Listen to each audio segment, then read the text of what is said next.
നമസ്കാരം. പോലീസ് പെട്രോളാണ്. അമിതമായ ലഹരി ഉപയോഗം മനോനില തന്നെ താളം തെറ്റിക്കും. അതിനുദാഹരണമാണ് ഇടുക്കി എഴുകുംവയലിലെ അജീഷ് എന്ന ചെറുപ്പക്കാരൻ. സ്വന്തം മാതാപിതാക്കളെ അതിക്രൂരമായ രീതിയിലാണ് കഴിഞ്ഞ ദിവസം രാത്രി അജീഷ് കൊലപ്പെടുത്തിയത്.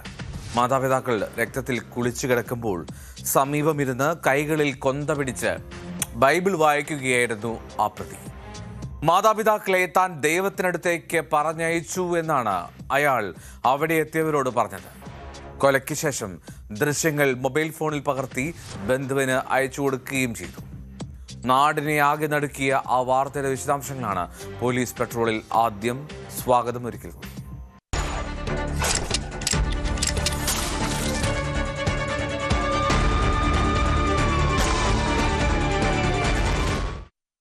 അച്ഛനെയും അമ്മയെയും തന്റെ സന്നിധിയിലേക്ക് അയക്കാൻ ദൈവം പറഞ്ഞു. അതിനാൽ അവരെ അവിടേക്ക് അയക്കുകയാണ് ഞാൻ ചെയ്തത്. മാതാപിതാക്കളുടെ മൃതദേഹത്തിനടുത്ത് കൊന്ത പിടിച്ചിരുന്ന ബൈബിൾ വായിച്ചിരുന്ന അജീഷ് സംഭവം അറിഞ്ഞെത്തിയവരോട് പറഞ്ഞ വാക്കുകളാണത്. ഇടുക്കി നെടുങ്കണ്ടം എഴുകുംവയലിൽ പാറത്തറയിൽ ആന്റണിയെയും ഭാര്യ വത്സമ്മയെയുമാണ് മകൻ അജീഷ് ക്രൂരമായി കുത്തിക്കൊലപ്പെടുത്തിയത്. പോലീസ് കസ്റ്റഡിയിലെടുത്ത ശേഷവും പരസ്പര വിരുദ്ധമായിട്ടാണ് പ്രതി മൊഴി നൽകിയത്.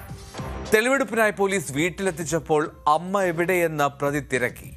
ലഹരിക്കടിമയായ അജീഷ് വീട്ടിലെത്തി മാതാപിതാക്കളുമായി വഴക്കിട്ടതാണ് ഇത്തരം ഒരു കൊടും ക്രൂരതയിലേക്ക് നയിച്ചത് എന്നാണ് പോലീസിന്റെ നിഗമനം.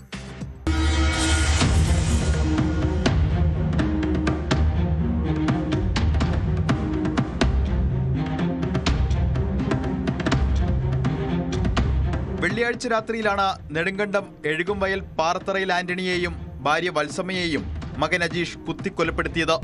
വത്സമ്മയുടെ കഴുത്തിലും വയറിലും ആന്റണിയുടെ നെഞ്ചിലും വയറിലും മാരകമായി പരിക്കേറ്റു. മരണമുറപ്പിക്കാനായി ഇരുവരുടെയും കഴുത്തിൽ നീളത്തിൽ മുറിവേൽപ്പിക്കുകയും ചെയ്തു. കൃത്യത്തിനു ശേഷം മൃതദേഹങ്ങളുടെ ചിത്രം മൊബൈലിൽ പകർത്തി ബന്ധുവിനും വൈദികനും അയച്ചു കൊടുത്തു. ഇതോടെയാണ് ക്രൂര കൊലപാതകം പുറംലോകമറിഞ്ഞത്.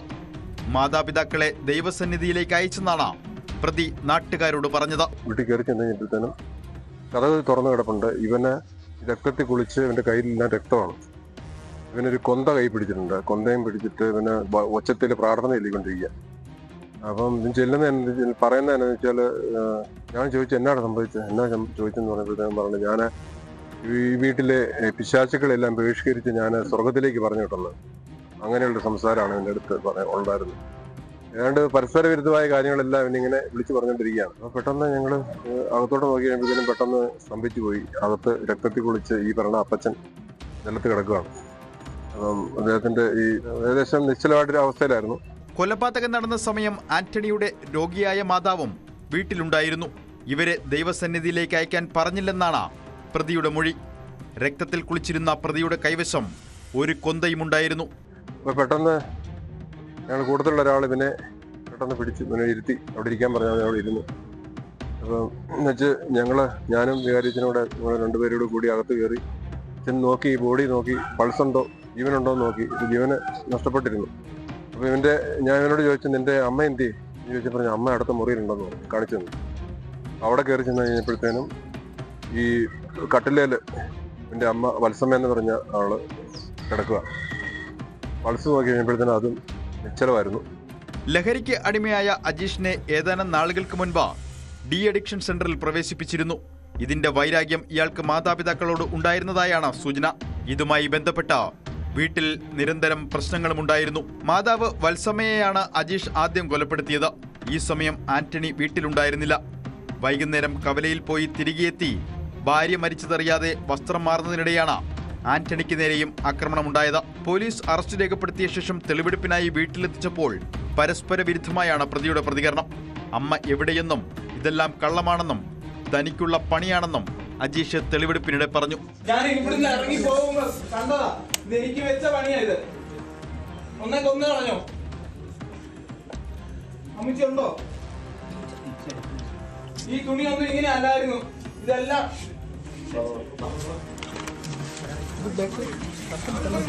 ഇങ്ങനെ അല്ലായിരുന്നോ രാജീഷേ?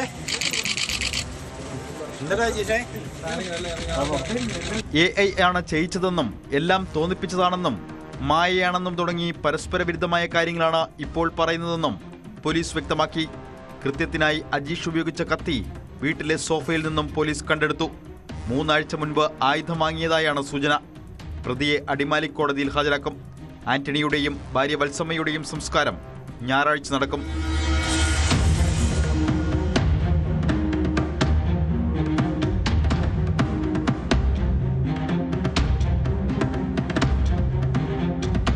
ന്യൂസ് 18 ഇടുക്കി. കുട്ടികളോട് ലൈംഗികാതിക്രമം നടത്തുന്നത് മാപ്പർഹിക്കാത്ത കുറ്റമാണ്. നിയമ സംവിധാനങ്ങൾക്ക് വിട്ടുകൊടുക്കാതെ ഇത്തരക്കാരെ ഉടനടി ശിക്ഷിക്കണമെന്ന് പലപ്പോഴും ആവശ്യമുയരാറുണ്ട്. എന്നാൽ നിയമം കയ്യിലെടുക്കുന്നത് ഒരു തരത്തിലും അംഗീകരിക്കാൻ കഴിയില്ല. അതുകൊണ്ട് തന്നെയാണ് നാട്ടുകാർ ഒന്നടങ്കം എതിർ നിന്നിട്ടും തമിഴ്നാട്ടിലെ കരൂരിൽ ഒരു 55-കാരി അറസ്റ്റിലായത്. 4 വയസ്സുകാരിയായ ചെറുമകളോട് ലൈംഗികാതിക്രമം നടത്തിയ യുവാവിനെയാണ് ആ കുട്ടിയുടെ മുത്തശ്ശി വെട്ടി പരിക്കേൽപ്പിച്ചത്. കെട്ടിട നിർമ്മാണ തൊഴിലാളിയായ മാണിക്കത്തിനാണ് വെട്ടേറ്റത്. ചികിത്സയിലുള്ള ഈ മാണിക്കത്തിന്റെ അറസ്റ്റും പോലീസ് രേഖപ്പെടുത്തിയിട്ടുണ്ട്.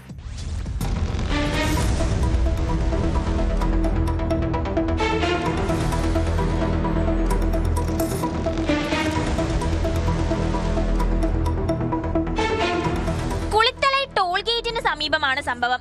പെൺകുട്ടിയുടെ സമീപവാസിയായ 31-കാരൻ മാണിക്യം കുട്ടിയുടെ കുടുംബവുമായി അടുപ്പത്തിലായിരുന്നു.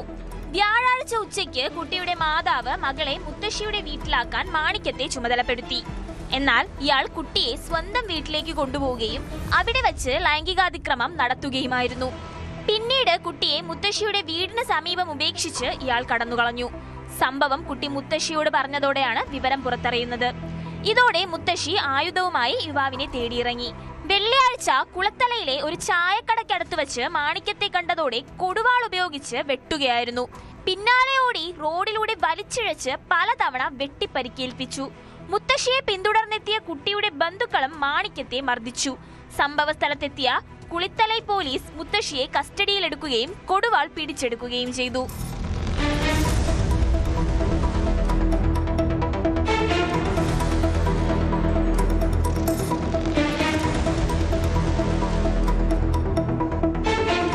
ഗുരുതരമായി പരിക്കേറ്റ മാണിക്യം ആശുപത്രിയിൽ ചികിത്സയിലാണ്. സംഭവത്തിൽ 55-കാരിയായ കുട്ടിയുടെ മുത്തശ്ശിയെ പോലീസ് ചോദ്യം ചെയ്തു വരികയാണ്. ചികിത്സയിലുള്ള മാണിക്യത്തിന്റെ അറസ്റ്റും പോലീസ് രേഖപ്പെടുത്തിയിട്ടുണ്ട്. കുട്ടിയുടെ കുടുംബാംഗങ്ങളിൽ നിന്ന് പരാതി ലഭിച്ചതായും പ്രതിക്കെതിരെ കർശന നടപടി സ്വീകരിക്കുമെന്നും പോലീസ് അറിയിച്ചു.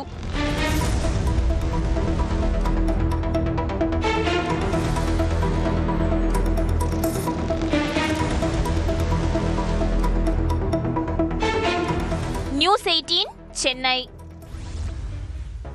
ചേർത്തലയിലെ ബിന്ദു പത്മനാഭൻ കൊലപാതക കേസിൽ സീരിയൽ കില്ലർ സെബാസ്റ്റ്യന് പുറമെ കൂടുതൽ പേർക്ക് പങ്കുണ്ട് എന്ന സൂചന ബലപ്പെടുകയാണ്. മരണത്തിന് ശേഷം ബിന്ദുവിന്റെ ആലപ്പുഴയിലെ ഭൂമി കൈക്കലാക്കിയതിൽ ആലപ്പുഴ കോടതിയിൽ അടക്കം തിരിമറി നടന്നുവെന്നാണ് കണ്ടെത്തൽ. കോടതിയെ തെറ്റിദ്ധരിപ്പിച്ചുവെന്ന് ചൂണ്ടിക്കാട്ടി ബിന്ദുവിന്റെ കുടുംബം നൽകിയ പരാതിയിൽ ബിന്ദു പത്മനാഭന്റെ കൊലപാതകത്തിലേക്ക് നയിച്ച അമ്പലപ്പുഴയിലെ ഭൂമി ഇടപാടിൽ അനുകൂല കോടതി വിധി സമ്പാദിച്ച് ഭൂമി വാങ്ങിയ സതീഷിന് ആലപ്പുഴ കോടതി നോട്ടീസ് അയച്ചു.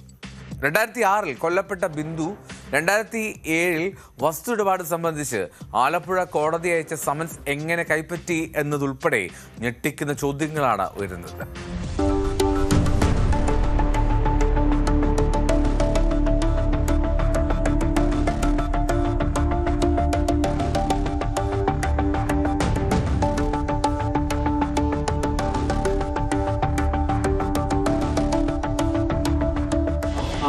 കംപ്ലൈൻറ്റ് ചെയ്യുമ്പോൾ ഞാൻ കേസ് കൊടുത്തു. പിന്നെ അതിൻ്റെ വിധി 4 വർഷം കഴിഞ്ഞ് വന്നു.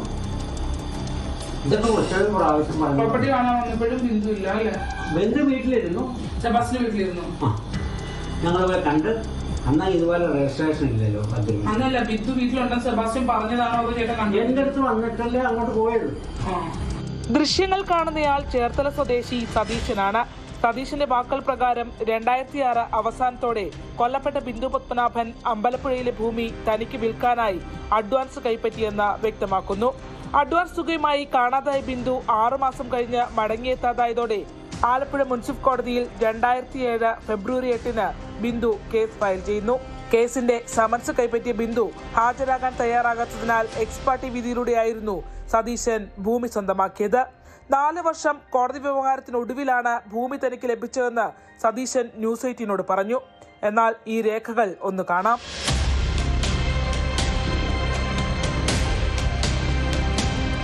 സതീശൻ പറഞ്ഞതിൽ ഒരു കാര്യം കൃത്യമാണ്. 8/2/2007 തന്നെ കോടതിയിൽ കേസ് ഫയൽ ചെയ്തിട്ടുണ്ട്. എന്നാൽ സിവിൽ കേസിൽ 5 മാസത്തിനുള്ളിൽ തന്നെ 31/2007 അനുകൂല വിധി സതീശനായി ആലപ്പുഴ കോടതിയിലെ പ്രമുഖ അഭിഭാഷകൻ നേടിയെടുത്തിരിക്കുന്നു.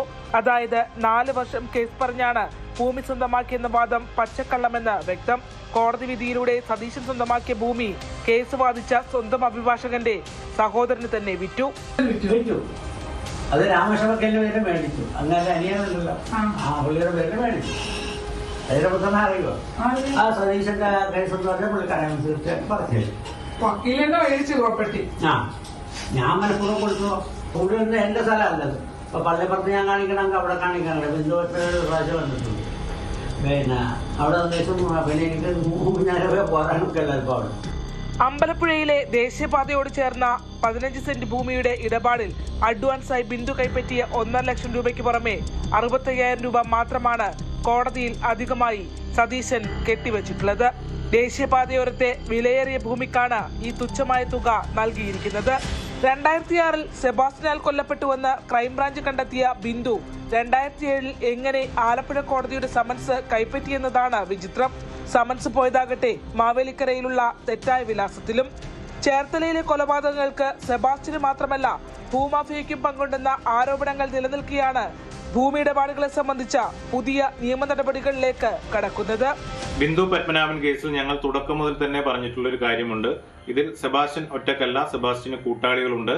ഇതിൽ സതീശന് കൃത്യമായ പങ്കുള്ളതായി ഞങ്ങൾ തുടക്കം മുതൽ പറഞ്ഞിട്ടുള്ളതാണ്. അമ്പലപ്പുഴയിലെ ഭൂമി ഇടപാടുമായി ബന്ധപ്പെട്ടുകൊണ്ട് ഈ വ്യാജരേഖകളടക്കം ചമച്ചുകൊണ്ടാണ് ബിന്ദുവിന്റെ ഭൂമി സതീശൻ തട്ടിയെടുത്തിട്ടുള്ളത്. അതിൽ മുതിർന്ന അഭിഭാഷകരടക്കമാണ് ഇതിൽ നേതൃത്വം കൊടുത്തിട്ടുള്ളത്. ഒരു അഭിഭാഷകന്റെ പേരിലേക്കാണ് പിന്നീട് അത് കൈമാറ്റം ചെയ്ത് പോയിട്ടുള്ളത്.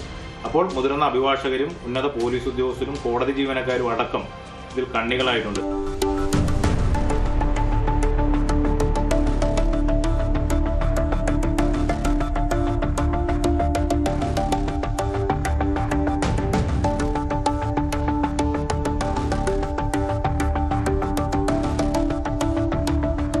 ശരണ്യ സ്നേഹജിൻ, ന്യൂസ് 18 ആലപ്പുഴ. ഒരിടവേളയ്ക്ക് ശേഷം സർക്കാർ ഉദ്യോഗസ്ഥർക്കിടയിൽ അഴിമതി ഗണ്യമായി വർദ്ധിച്ചുവെന്നാണ് പുറത്തുവരുന്ന വാർത്തകൾ വ്യക്തമാക്കുന്നത്. വിജിലൻസ് വീണ്ടും നടപടികൾ കടുപ്പിച്ചതോടെ പല കൈക്കൂലി വീരന്മാരും അഴിക്കുള്ളിലാവുന്നുണ്ട്. ഭൂമി തരംമാറ്റത്തിന് 10 ലക്ഷം രൂപ കൈക്കൂലി വാങ്ങിയ എറണാകുളം കണയന്നൂർ LR തഹസിൽദാറും ഇടനിലക്കാരും പിടിയിലായത് കഴിഞ്ഞ ദിവസമാണ്. തഹസിൽദാർ ജോസഫ് ആന്റണി ഹർട്ടീസ്, ഇടനിലക്കാരായ ഷിബിൻ, രാജേഷ് എന്നിവരെ മൂവാറ്റുപുഴ വിജിലൻസ് കോടതി റിമാൻഡ് ചെയ്തു. കോട്ടയം വൈക്കത്ത് 5000 രൂപ കൈക്കൂലി വാങ്ങിയ അസിസ്റ്റന്റ് ലേബർ ഓഫീസറെയും വിജിലൻസ് കൈയോടെ പിടികൂടി. വൈക്കം അസിസ്റ്റന്റ് ലേബർ ഓഫീസറും ഇടുക്കി തൊടുപുഴ സ്വദേശിയുമായിട്ടുള്ള TG ബിനീഷ് കുമാറാണ് പിടിയിലായത്.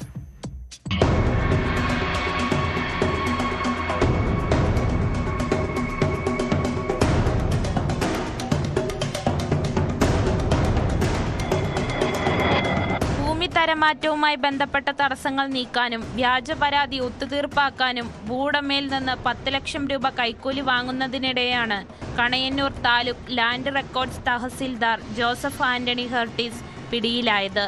ഇടനിലക്കാരായ ഷിബിൻ, രാജേഷ് എന്നിവരും ഇയാൾക്കൊപ്പം അറസ്റ്റിലായി. 3 പ്രതികളെയും മൂവാറ്റുപുഴ വിജിലൻസ് കോടതി റിമാൻഡ് ചെയ്തു. ഇവരെ മൂവാറ്റുപുഴ സബ് ജയിലിലേക്ക് മാറ്റി. എറണാകുളം സ്വദേശിയായ ജിത്തു മാർട്ടിൻ നൽകിയ പരാതിയിലാണ് വിജിലൻസ് നടപടി. ഇളമക്കരയിലുള്ള കൃഷിസ്ഥലം ഭൂമി തരം മാറ്റത്തിന് നൽകിയപ്പോൾ 20 ലക്ഷം കൈക്കൂലി ആവശ്യപ്പെട്ടു എന്നാണ് പരാതി. ഏജന്റുമാർ മുഖേനയാണ് പണം ആവശ്യപ്പെട്ടത്. പിന്നീട് നടന്ന ചർച്ചകളിൽ തുക 10 ലക്ഷമായി കുറച്ചു. വിജിലൻസിനെ വിവരമറിയിച്ചതിനെ തുടർന്ന് ഒരുക്കിയ കെണിയിൽ കടവന്ത്രയിൽ വെച്ച് തുക കൈമാറാൻ പദ്ധതിയിട്ടു. ആവശ്യപ്പെട്ട 10 ലക്ഷത്തിൽ 2 ലക്ഷം രൂപ പണമായും 8 ലക്ഷം രൂപയുടെ ചെക്കുമാണ് നൽകിയത്. തുക കൈമാറുന്നതിനിടെ ഒളിച്ചിരുന്ന വിജിലൻസ് സംഘം പ്രതികളെ കൈയോടെ പിടികൂടുകയായിരുന്നു.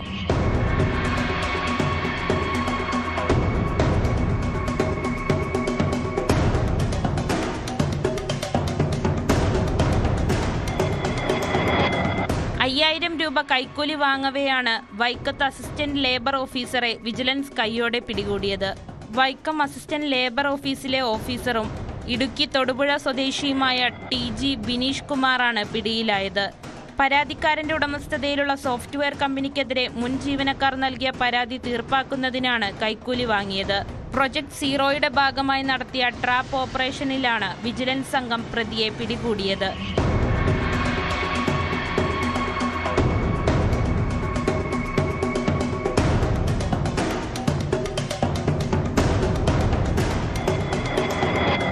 ന്യൂസ് 18 മൂവാറ്റുപുഴ വൈക്കം.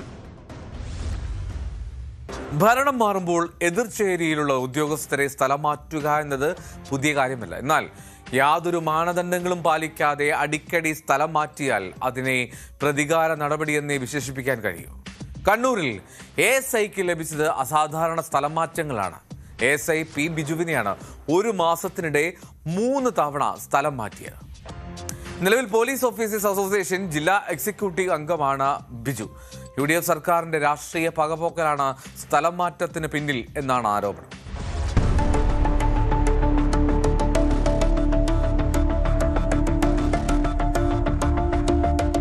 സർക്കാർ മാറിയതിന് പിന്നാലെ ആദ്യം ചൊക്ലിയിലേക്ക് സ്ഥലം മാറ്റം. അധികം വൈകാതെ വീണ്ടും സ്ഥലമാറ്റ ഉത്തരവിറങ്ങി. ഇത്തവണ ചക്കരക്കല്ലിലേക്കായിരുന്നു മാറ്റം. അതുകൊണ്ടും തീർന്നില്ല, ന്യൂമാഹിയിലേക്ക് വീണ്ടും സ്ഥലം മാറ്റി. പോലീസ് ഓഫീസേഴ്സ് അസോസിയേഷൻ കണ്ണൂർ ജില്ലാ എക്സിക്യൂട്ടീവ് അംഗമായ ASI P ബിജുവിനെതിരെയാണ് പ്രതികാര നടപടി. ഇദ്ദേഹത്തിന് ഇനി 2 വർഷം മാത്രമാണ് സർവീസ് കാലാവധിയുള്ളത്. അസാധാരണമായ തരത്തിൽ ഒരു മാസത്തിനിടെ 3 തവണ സ്ഥലം മാറ്റിയത് UDF സർക്കാരിന്റെ രാഷ്ട്രീയ പകപോക്കലെന്നാണ് ആരോപണം.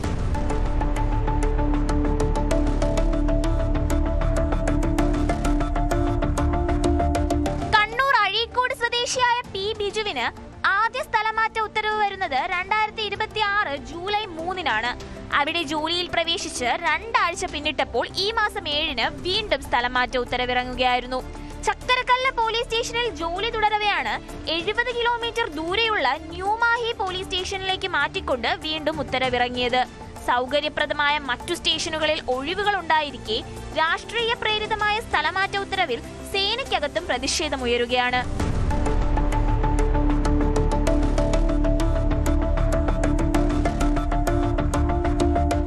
ന്യൂസ് 18 കണ്ണൂർ. കർണാടകയിലെ ചാമരാജ് നഗറിൽ വേട്ടയ്ക്കെത്തിയ 3 പേരെ വനംവകുപ്പ് ഉദ്യോഗസ്ഥർ വെടിവെച്ചു കൊന്നു. ഇവരിൽ നിന്ന് മാനിറച്ചിയും തോക്കും കണ്ടെടുത്തിട്ടുണ്ട്.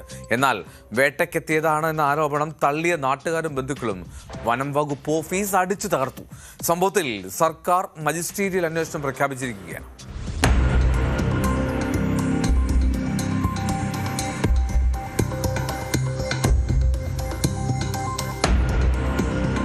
ചാമരാജ്നഗർ ജില്ലയിലെ കാവേരി വന്യജീവി സങ്കേതത്തിനകത്ത് പുലർച്ചെയായിരുന്നു വെടിവയ്പ്. തൊമ്മിയർപ്പാളയ സ്വദേശികളായ അന്തോണിസ്വാമി, പീറ്റർ, കുമാർ എന്നിവരാണ് കൊല്ലപ്പെട്ടത്. 3 പേരും വേട്ടയ്ക്കായി വനത്തിലെത്തിയവരാണെന്നാണ് വനം വകുപ്പിന്റെ വാദം. പരിശോധനയ്ക്കിടെയാണ് ഇവരെ കണ്ടതെന്നും ഓടി രക്ഷപ്പെടാൻ ശ്രമിച്ചതോടെയാണ് വെടിവെച്ചതെന്നും ഉദ്യോഗസ്ഥർ പറയുന്നു. സംഭവ സ്ഥലത്ത് നിന്ന് തോക്കും മാനിന്റെ ഇറച്ചിയും പിടിച്ചെടുത്തു. എന്നാൽ മരിച്ചവർ വേട്ടക്കാരല്ലെന്നും നിരപരാധികളാണെന്നുമാണ് നാട്ടുകാർ പറയുന്നത്. മൃതദേഹങ്ങൾ ഏറ്റുവാങ്ങാൻ ബന്ധുക്കൾ വിസമ്മതിക്കുകയും നാട്ടുകാരടക്കം വൻ പ്രതിഷേധം നടത്തുകയും ചെയ്തു. പ്രതിഷേധക്കാർ വനം വകുപ്പ് ഓഫീസ് അടിച്ചു തകർത്തത് സംഘർഷാവസ്ഥയ്ക്ക് കാരണമായി. ഉന്നത ഉദ്യോഗസ്ഥരെത്തി ചർച്ച നടത്തിയതോടെയാണ് പ്രതിഷേധത്തിന് അയവ് വന്നത്. കൊല്ലപ്പെട്ടവർക്കൊപ്പമുണ്ടായിരുന്ന മഹിമദാസ് എന്നയാളെ കാണാനില്ലെന്നും പരാതി ഉയർന്നിട്ടുണ്ട്. വെടിവയ്പ്പിനിടെ ഇയാൾ ഓടി രക്ഷപ്പെടുകയായിരുന്നുവെന്നാണ് വനം വകുപ്പ് വ്യക്തമാക്കുന്നത്.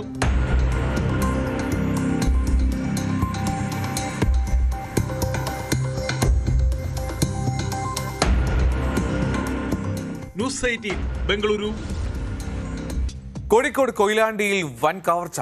ജ്വല്ലറുടമയുടെ പൂട്ടിയിട്ടിരുന്ന വീട് കുത്തിത്തുറന്ന് 30 പവനോളം സ്വർണ്ണമാണ് കവർന്നത്. കൊയിലാണ്ടി റെയിൽവേ സ്റ്റേഷൻ റോഡിലെ വീട്ടിലാണ് ഈ മോഷണം. വീടിന്റെ മുൻവാതിലും അലമാരയും തകർത്താണ് സ്വർണ്ണാഭരണങ്ങൾ കവർന്നത്. പ്രതികൾക്കായി പോലീസ് അന്വേഷണം തുടങ്ങിയിട്ടുണ്ട്.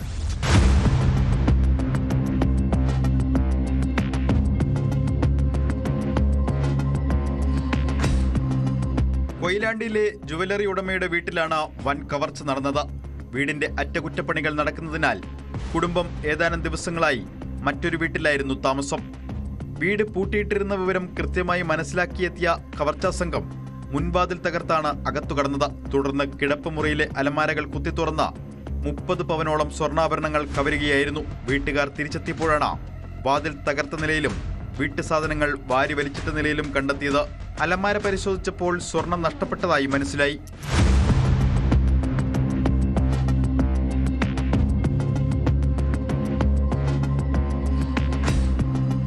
വിവരമറിഞ്ഞ ഉടൻ തന്നെ കൊയിലാണ്ടി പോലീസ് സ്ഥലത്തെത്തി പ്രാഥമിക പരിശോധനകൾ പൂർത്തിയാക്കി. വീടിന്റെ പരിസരത്ത് നിന്നും തെളിവുകൾ ശേഖരിച്ച പോലീസ് സമീപ പ്രദേശങ്ങളിലെ CCTV ദൃശ്യങ്ങൾ കേന്ദ്രീകരിച്ചും പരിശോധന വ്യാപിപ്പിച്ചിട്ടുണ്ട്.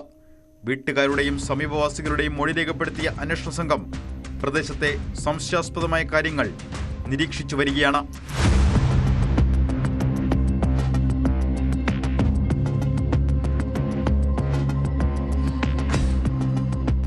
ന്യൂസ് 18 കോഴിക്കോട്.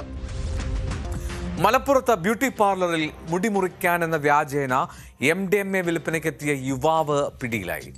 കരിപ്പോൾ സ്വദേശി VT ഷറഫുദ്ദീനെയാണ് കുറ്റിപ്പുറം എക്സൈസ് സംഘം പിടികൂടിയത്. ഓണവിപണി ലക്ഷ്യമിട്ട് വിൽപ്പനയ്ക്കെത്തിച്ച 3.2 ഗ്രാം MDMAയും ഇയാളിൽ നിന്ന് പിടിച്ചെടുത്തു.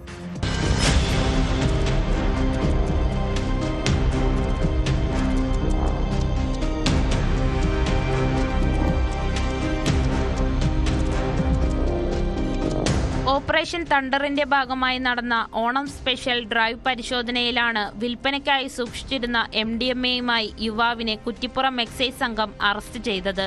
കരിപ്പോൾ സ്വദേശി വാണിയംതൊടി ഷറഫുദ്ദീനെയാണ് വളാഞ്ചേരി കാവുംപുറത്തുനിന്ന് അറസ്റ്റ് ചെയ്തത്. കാവുംപുറത്തെ ഒരു ബ്യൂട്ടി പാർലറിൽ നിന്നാണ് ഷറഫുദ്ദീനെ പിടികൂടിയത്. ബ്യൂട്ടി പാർലറിൽ മുടി മുറിക്കാനെന്ന വ്യാജേനയെത്തി കസ്റ്റമേഴ്സിനെ കാത്തിരിക്കുന്നതിനിടയിലാണ് പ്രതിയെ അറസ്റ്റ് ചെയ്തത്. മാസങ്ങളായി ഷറഫുദ്ദീനെ നിരീക്ഷിക്കുകയായിരുന്നു എക്സൈസ്. ദേഹത്തൊളിപ്പിച്ച നിലയിലായിരുന്നു MDMA.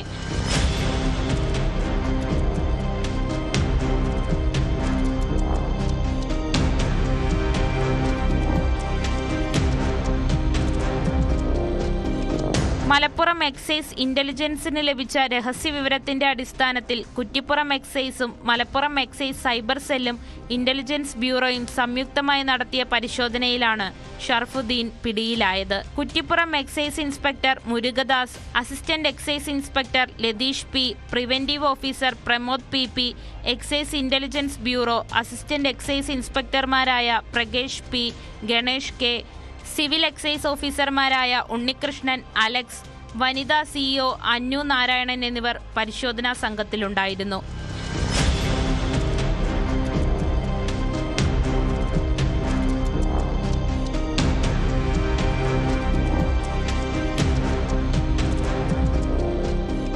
ന്യൂസ് 18 തിരൂർ. കാമുകിക്കൊപ്പം ചേർന്ന് ഭാര്യയെ വധിക്കാൻ ശ്രമിച്ചതടക്കം നിരവധി കേസുകളിലെ പ്രതിയെ മലപ്പുറത്ത് കാപ്പ ചുമത്തി അറസ്റ്റ് ചെയ്തു. പോക്സോ അടക്കം നിരവധി കേസുകളിൽ പ്രതിയായ വണ്ടൂർ സ്വദേശി ഷാഹുൽ ഹമീദിനെയാണ് പോലീസ് അറസ്റ്റ് ചെയ്തത്. ജയിലിൽ നിന്നിറങ്ങി കൊണ്ടോട്ടിയിൽ ഒളിവിൽ താമസിക്കുന്നതിനിടെയാണ് അറസ്റ്റ്.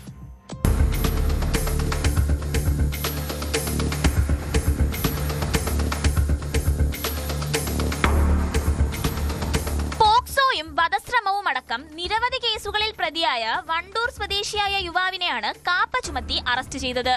വണ്ടൂർ വടക്കേക്കര സ്വദേശി തുള്ളിശ്ശേരി ഷാഹുൽ ഹമീദിനെ ഒളിസങ്കേതത്തിൽ നിന്നാണ് വണ്ടൂർ പോലീസ് അറസ്റ്റ് ചെയ്തത്. വണ്ടൂർ പൂക്കോട്ടുംപാടം സ്റ്റേഷനുകളിൽ ഷാഹുൽ ഹമീദിനെതിരെ പോക്സോ കേസുകൾ നിലവിലുണ്ട്. കാളിക്കാവ് സ്റ്റേഷനിൽ വധശ്രമ കേസിലും ഷാഹുൽ ഹമീദ് പ്രതിയാണ്.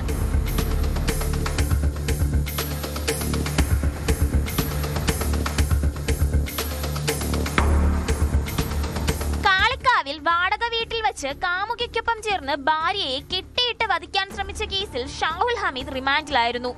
10 ദിവസം മുൻപ് ജയിലിൽ നിന്നിറങ്ങിയ പ്രതി കൊണ്ടോട്ടിയിൽ ഒളിച്ചു താമസിക്കുകയായിരുന്നു. ഈ വിവരമറിഞ്ഞ് ഡിവൈഎസ്പിയുടെ പ്രത്യേക സംഘമാണ് ഷാഹുൽ ഹമീദിനെ കാപ്പ ചുമത്തി അറസ്റ്റ് ചെയ്തത്. കോടതിയിൽ ഹാജരാക്കിയ പ്രതിയെ റിമാൻഡ് ചെയ്തു.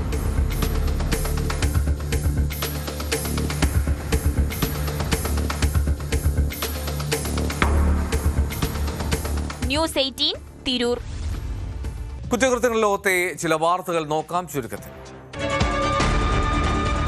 കിളിമാനൂരിൽ മൊബൈൽ ഫോൺ ചാർജറിന്റെ അഡാപ്റ്ററിൽ ഒളിപ്പിച്ച 3 ഗ്രാം MDMA-യുമായി യുവാവ് പിടിയിൽ. പൊരിന്തമൺ സ്വദേശി അബിൻ PR-നെയാണ് ഡാൻസ് ഓഫ് സംഘവും കിളിമാനൂർ പോലീസും ചേർന്ന് പിടികൂടിയത്. കൊല്ലം കരുനാഗപ്പള്ളിയിൽ വീട്ടിൽ കഞ്ചാവ് ചെടികൾ വളർത്തിയയാൾ പിടിയിൽ. കിടപ്പുമുറിയോട് ചേർന്ന് 5 ചെടികൾ വളർത്തിയ കാട്ടയം സ്വദേശി റാഷിദാണ് അറസ്റ്റിലായത്. കരിപ്പൂരിൽ 10 കിലോ കഞ്ചാവ് പിടികൂടി. കഞ്ചാവ് കടത്തിക്കൊണ്ടുവന്ന ഒഡീഷ സ്വദേശി സിത്താൻ സാബർ, കഞ്ചാവ് വാങ്ങുകയായിരുന്ന കൊണ്ടോട്ട് സ്വദേശികളായ സലീം, മുസ്തഫ എന്നിവരെയാണ് പിടികൂടിയത്. മാർത്താണ്ഡത്തെ സ്വകാര്യ നഴ്സിംഗ് കോളേജ് കെട്ടിടത്തിന്റെ മുകളിൽ നിന്ന് ചാടി മലയാളി വിദ്യാർത്ഥിനി ആത്മഹത്യാ ശ്രമം നടത്തി. നെയ്യാറ്റിൻകര സ്വദേശിയായിട്ടുള്ള 3ാം വർഷ വിദ്യാർത്ഥിനിയാണ് ഇങ്ങനെ ജീവനൊടുക്കാൻ ശ്രമം നടത്തിയത്. കൈകാലുകൾ ഒടിഞ്ഞതടക്കം ഗുരുതരമായി പരിക്കേറ്റ വിദ്യാർത്ഥിനി തിരുവനന്തപുരത്തെ സ്വകാര്യ ആശുപത്രിയിൽ ചികിത്സയിലാണ്. കോളേജിലെ അധ്യാപകരിൽ നിന്നുള്ള മാനസിക പീഡനമാണ് ഈ ആത്മഹത്യാ ശ്രമത്തിന് പിന്നിലെന്നാണ് കുടുംബത്തിന്റെ ആരോപണം. കോളേജ് ഹോസ്റ്റലിലെ മോശം ഭക്ഷണത്തിന്റെ പേരിൽ ഈ കുട്ടിയടക്കമുള്ളവർ ഏതാനും മാസങ്ങൾക്ക് മുൻപ് സമരം നടത്തിയിരുന്നു. ഇതോടുകൂടി ഹോസ്റ്റലിൽ നിന്ന് പുറത്താക്കിയതിനാൽ സ്വകാര്യ ഹോസ്റ്റലിൽ നിന്ന് പഠിക്കുന്ന ഈ വിദ്യാർത്ഥികളെ അധ്യാപകരും മാനേജ്മെന്റ് പ്രതിനിധികളും മാനസികമായി പീഡിപ്പിക്കാറുണ്ട് എന്നാണ് കുട്ടിയുടെ രക്ഷിതാക്കൾ കരുങ്കൽ പോലീസിൽ നൽകിയ പരാതിയിൽ പറയുന്നത്. അതേസമയം കോളേജിൽ മൊബൈലുമായി എത്തിയത് പരിശോധിക്കുക മാത്രമാണ് ചെയ്തതെന്നും മറ്റാരോപണങ്ങൾ അടിസ്ഥാനരഹിതമാണെന്നൊക്കെയാണ് കോളേജ് അധികൃതരുടെ വിശദീകരണം. എന്തായാലും ഒരു കാര്യം ഓർക്കുക, ആത്മഹത്യ ഒന്നിനും പരിഹാരമല്ല. ഇന്നത്തെ പോലീസ് പെട്രോൾ പൂർണ്ണമാകുന്നു. നമസ്കാരം.